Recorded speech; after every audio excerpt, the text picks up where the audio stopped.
Let me ask you about this quota that you mentioned. So schools have to have a certain percentage of students that pass the test and get employed and start working. Yes. What happened if they fail? What is this percentage?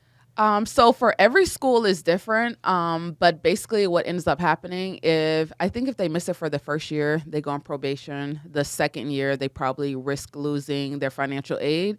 And then most people can't afford to pay, between $10,000 and $20,000 out of pocket. So they end up losing a bunch of their students, and then the program ends up closing down. So Wow.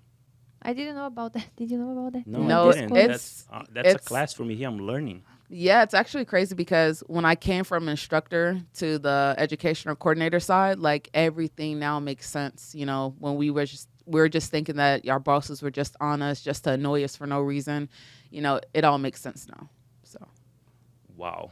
It's like you have goals that you have to reach. hmm If you don't, the school loses the financial aid and yeah, honestly, I thought running a school, because I actually like probably my first 6 months in school, I'm like, yeah, I'm gonna own a school too. And then as time goes on, I'm like, this is a lot to do to be able to run a school and yeah. keep it open for a while. The owners of the school you work for, are they barbers, hairdressers, or no? They're just like people They invest. that invested in this business because they saw a good opportunity. Okay, so I work at Florida Barber Academy. It originally started out in Pompano Beach. I want to say the year was 1999. I hope I'm not getting this wrong.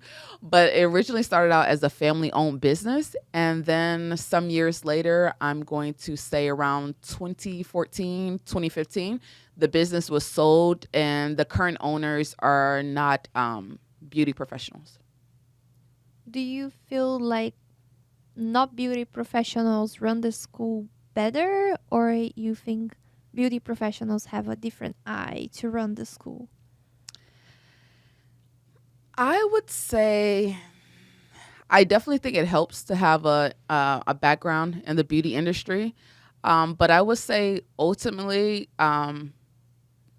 it depends, because I'll say this: I'll see some schools they who have no beauty background at all, and they're basically just running it like a machine, like just numbers, numbers, numbers all day.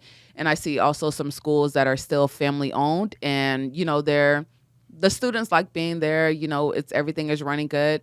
And then I also know of another school that the owner is actually was in the beauty industry, but still running it as a machine, a business.